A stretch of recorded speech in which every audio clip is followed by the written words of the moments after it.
So we saw in example 3 that if you are dealing with the graph of a rational function, then your graph could potentially have one or more types of asymptotes. So remember, an asymptote is a line or curve that a graph gets closer and closer to. And we saw in example 3 that there are 3 types of asymptotes: vertical, horizontal, and what's probably new to you is oblique, which is just a slant asymptote. It's an asymptote that has the format y equals mx plus b. Okay, so it's a line with slope. Okay, so what we're going to do now is we're going to shift gears. We are going to learn how to find each type of asymptote strictly from the formula or equation of your function.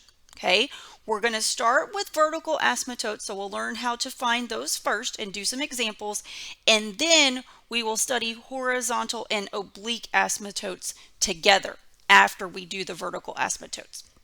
All right, so let's scoot down here. Here are the directions for finding a vertical asymptote from the formula, from the equation of the function. Okay, so the first thing that's written here is the graph of a rational function will never touch or cross a vertical asymptote.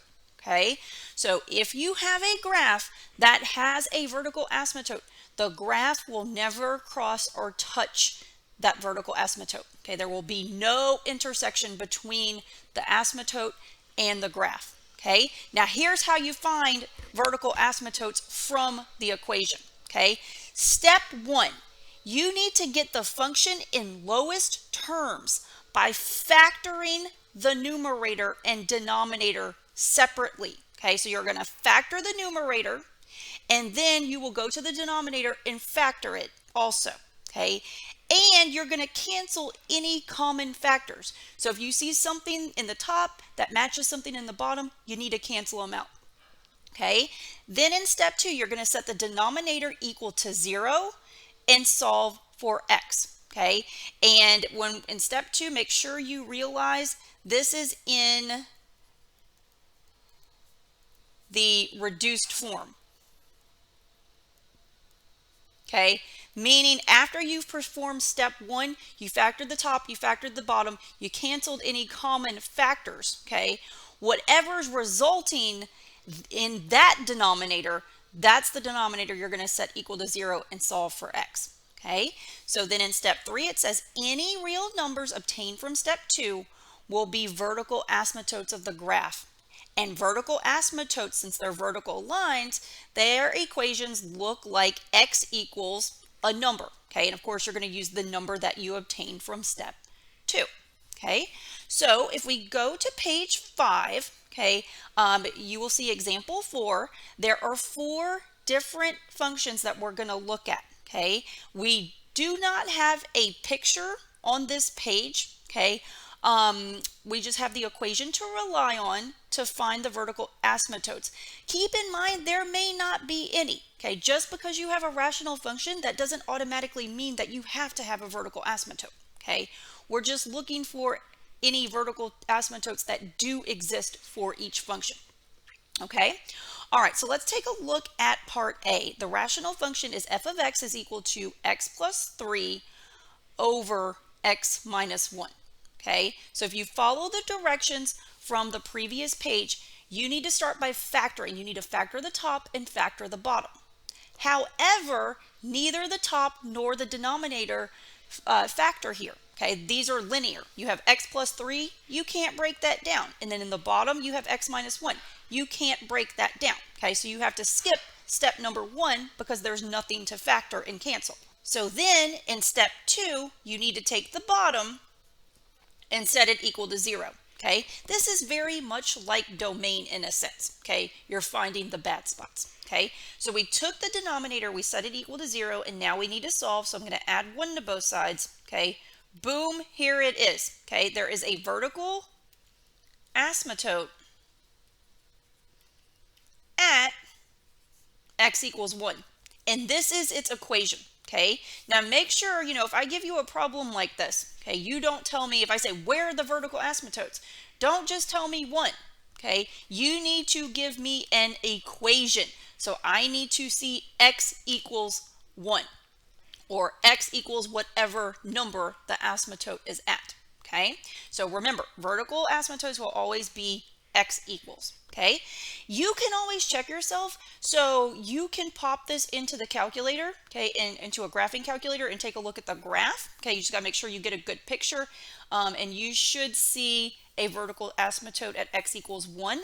I went ahead and graphed each of the functions in example for you, and I put it on the next page. Okay, so you can reference each graph after you find the asymptote algebraically. Okay, so if we take a look at the graph in example 4a right here, you can see the graph is in blue, and then I've got the vertical asymptote. Here it is, it goes up and down, and it is at x equals 1. Okay, so what's happening here, if you follow my highlighter here, the graph in either direction, like if I'm traveling on the left piece, the graph is getting closer and closer and closer to this vertical asymptote, but it never touches or crosses it.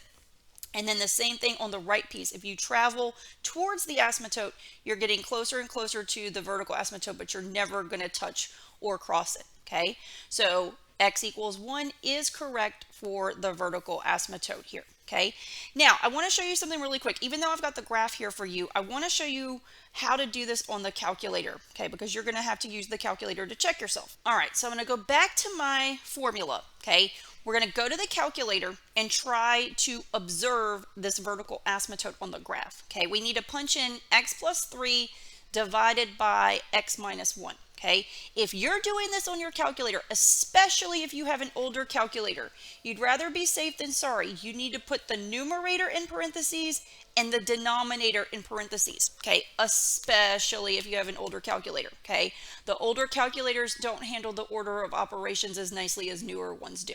Okay, all right, so I'm going to go to my calculator. Notice I've got my standard window. I'm going from -10 to 10 in both the x and y direction with a tick mark every 1 unit. Okay, I'm going to go to y equals, and I'm going to put parentheses x plus 3, close the parentheses. That's the numerator. And then I'm going to divide by, I've got to open another set of parentheses, x minus 1, close parentheses. Okay, when you hit graph, there's the picture. Okay, it's not, the older calculators actually draw in a vertical line where there is an asymptote, but you can clearly see here, if you count, you know, there are tick marks every 1 unit, it looks like the break or the asymptote here is going to be at x equals 1. Okay, so that's how you handle this on your calculator. Just make sure you're safe and put the numerator in parentheses, and you put the denominator in parentheses as well, or it may not come out correctly. Okay, all right, let's take a look at the second function in part B. Okay, now we have r of x is equal to x over x squared minus 4. Okay, so what does step 1 say to do? Well, we need to factor the top separately, and we need to factor the bottom separately. Okay, so the top does not factor. You can't break down x into anything besides x. But the bottom does factor into x plus 2 and x minus 2. It is a difference of squares. You square x to get x squared, you square 2 to get 4, and you're subtracting in the middle, so the rule is the signs are one of each. Okay, remember, anytime you factor, multiply it back out to check yourself. All right, we factor the top, we factor the bottom, nothing cancels. I don't see, and I see an x plus 2 in the bottom, but I don't see that factor in the top, so there's nothing to cancel. Likewise, I see x minus 2 in the bottom, but I don't see it matching in the top, so there are no factors to cancel. Okay, so what you're going to do now is set the bottom equal to 0. Okay, so we're going to go ahead and set the bottom equal to 0. Okay, essentially we are solving for the bad spots. Okay, so we know that if we have something times something equal to 0, so the left side is already factored, what we need to do now is take each factor, set it to 0, and solve. Okay, this is going to produce the vertical asymptotes for this particular function. So here we're going to subtract 2. We're going to get that the first vertical asymptote is going to be at x equals -2. And then we will solve the other equation. We'll add 2 over here. And then we have a second vertical asymptote at x equals positive 2. Okay. Again, you can confirm this by looking at your calculator. Okay. You can also jump over to page 6, okay, where I have the function graphed, okay, from example 4b. Okay. The graph consists of the 3 blue pieces, but you do see these red vertical dotted lines.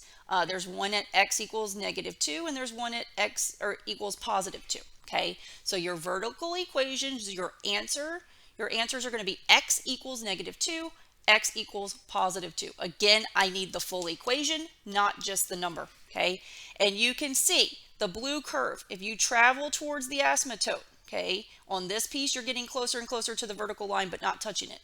On this piece, you're getting closer and closer to the vertical line without touching it. If you go in this direction, you're getting closer and closer to the vertical line at x equals 2 without touching it. And then if you travel on this piece, you're getting closer and closer without crossing or touching it. Okay, so you do indeed have 2 vertical asymptotes here.